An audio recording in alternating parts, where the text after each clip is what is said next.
안녕하세요. 제이슨입니다. 잠시 후 브라이스 캐니언에 도착합니다. 오늘 여행에서 가장 비현실적인 풍경을 보시게 될 겁니다. 처음 방문하시는 분들은 태어나서 처음 보는 곳, 처음 보시게 되는 곳입니다. 자연사 분류식 1번인 곳입니다. 먼저 이름부터.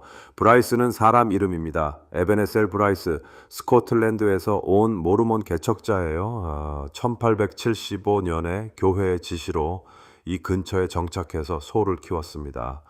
그런데 이 사람이 남긴 말이 이 공원의 가장 유명한 문장이 됐습니다. 사람들이 저 협곡 어떻습니까? 하고 묻자 이렇게 답했다고 해요. 소 잃어버리기 딱 좋은 데죠. 영어로 A hell of a place to lose a cow. 아름답다는 말이 아니라 저 미로 같은 바위숲에 소가 들어가면 다시 못 찾는다는 뜻이었습니다. 목장주다운 감상이죠. 그런데 이게 브라이스 캐니언의 본질을 정확히 짚은 말이기도 합니다. 여러분도 곧 보시면 아실 거예요. 저기는 길을 잃기 딱 좋게 생겼습니다. 이웃들이 그 협곡을 브라이스의 캐니언이라고 부르기 시작했고 그게 굳어져서 국립공원 이름이 됐습니다.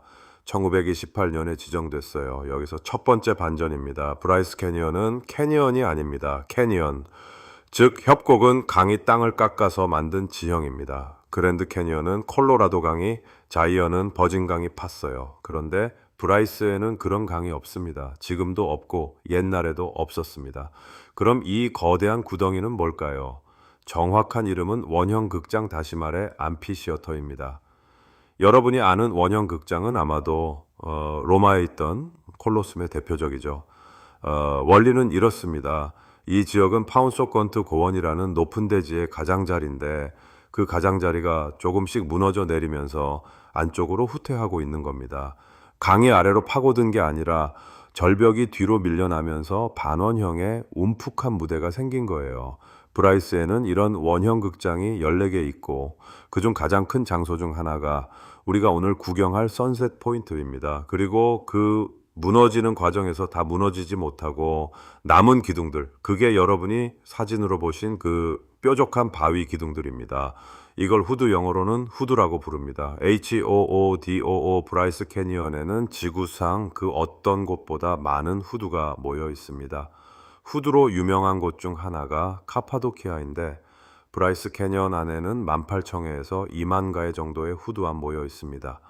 어제 자이언에서 말씀드린 거대한 계단, 그랜드 스테어케이스라고 불러요. 기억하시죠? 오늘 우리는 그 계단의 맨 꼭대기에 오릅니다. 그랜드 캐니언이 맨 아래, 자이언이 중간, 그리고 브라이스가 최상단입니다. 그래서 여기 바위가 이 세 곳 중 가장 젊습니다. 약 5천만 년 전 이 자리에 거대한 담수 호수가 있었어요. 그 호수 바닥에 쌓인 석회질 진흙이 굳은 게 지금 보실 바위입니다. 지질학에서는 2층을 핑크 클리프, 분홍 절벽이라고 부릅니다.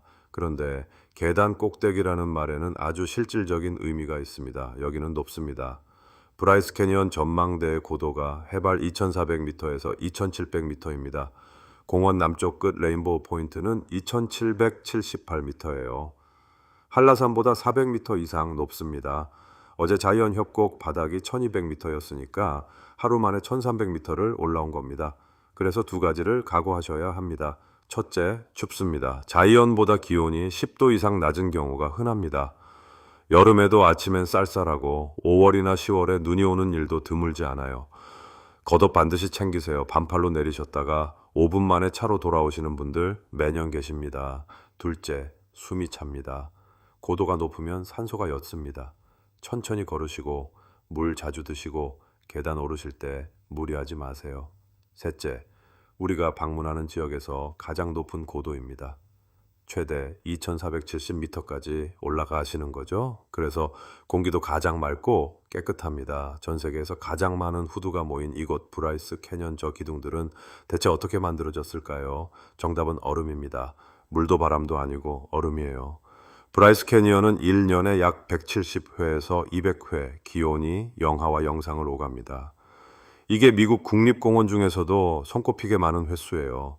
고도가 높아서 밤엔 영하로 떨어지는데 낮엔 햇빛이 강해서 영상으로 올라가기 때문입니다. 그럼 무슨 일이 벌어지느냐?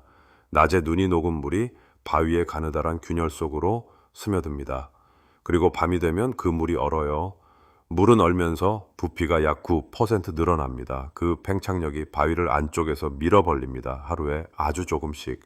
그런데 그걸 1년에 200번 수십만 년 동안 반복하는 겁니다. 이걸 지질학에서 서리 쐐기 작용, 프러스트 웨징이라고 부릅니다. 얼음이 쐐기처럼 바위를 쪼개는 거죠. 여기에 하나가 더해집니다. 빗물은 공기 중 이산화탄소를 머금어서 약한 산성을 띱니다. 그리고 이곳 바위는 석회암이 섞여 있어요. 산성물은 석회암을 녹입니다. 그래서 모서리가 둥글게 깎이고 부드러운 층은 잘록하게 파이고 단단한 층은 그대로 남아 모자처럼 얹힙니다. 그 결과 후두가 만들어지는 순서는 이렇습니다. 먼저 균열을 따라 얇은 벽이 생깁니다. 벽의 약한 부분이 뚫려 창문이 생깁니다. 창문이 커지다가 윗부분이 무너지면 양옆에 기둥 두 개가 남습니다. 그 기둥이 후두입니다. 그러니까 여러분이 볼 풍경은 완성된 작품이 아니라 공사 중인 현장입니다. 지금 이 순간에도요. 침식 속도는 100년에 약 30cm 정도입니다. 별것 아닌 것 같지만 이건 아주 빠른 속도예요. 지금 서 계실 전망대의 가장자리도 몇백 년 뒤엔 뒤로 물러나 있을 겁니다.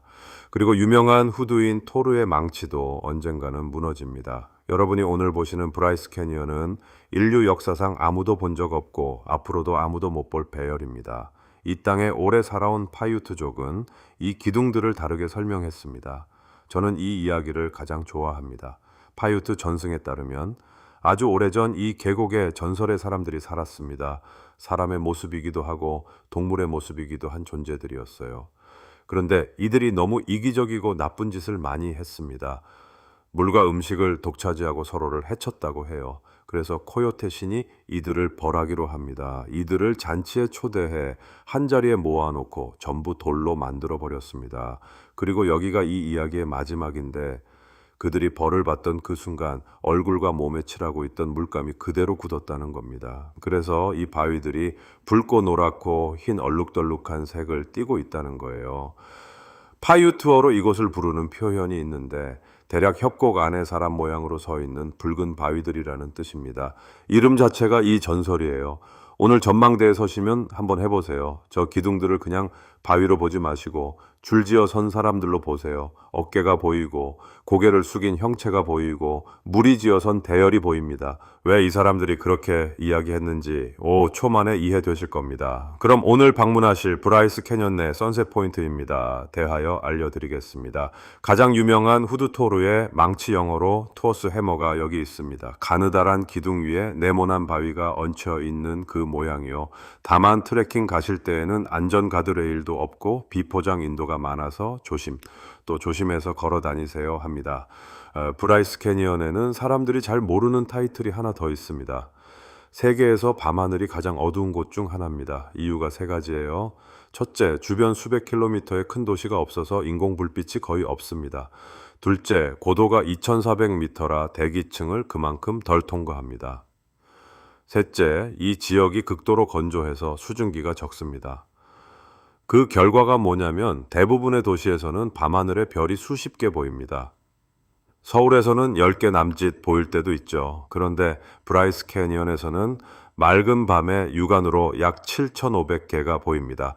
은하수가 구름처럼 하늘을 가로지릅니다. 이곳은 국제 다크스카이 공원으로 공식 지정돼 있고 여름마다 천문 축제가 열립니다. 레인저들이 망원경을 설치해놓고 밤 프로그램을 진행해요. 다만 프라이빗 투어 외에는 브라이스 캐년 인근에서 숙박하질 않습니다. 나중에 개인적으로 다시 별보기 하러 오시길 강력 추천합니다. 오늘 우리가 볼 것은 강이 만든 협곡이 아니라 고원의 가장자리가 무너져 내리는 현장입니다. 그리고 그걸 깎고 있는 건 물이 아니라 얼음입니다. 밤마다 얼고 낮마다 녹기를 200번씩 수십만 년 동안 반복한 결과예요. 파이우트 사람들은 그 기둥들을 벌받아 돌이 된 사람들이라고 했습니다. 오늘 직접 보시면 그 설명이 지질학보다 더 그럴듯하게 느껴지는 순간이 있을 겁니다. 마지막으로 한 가지만 부탁드릴게요.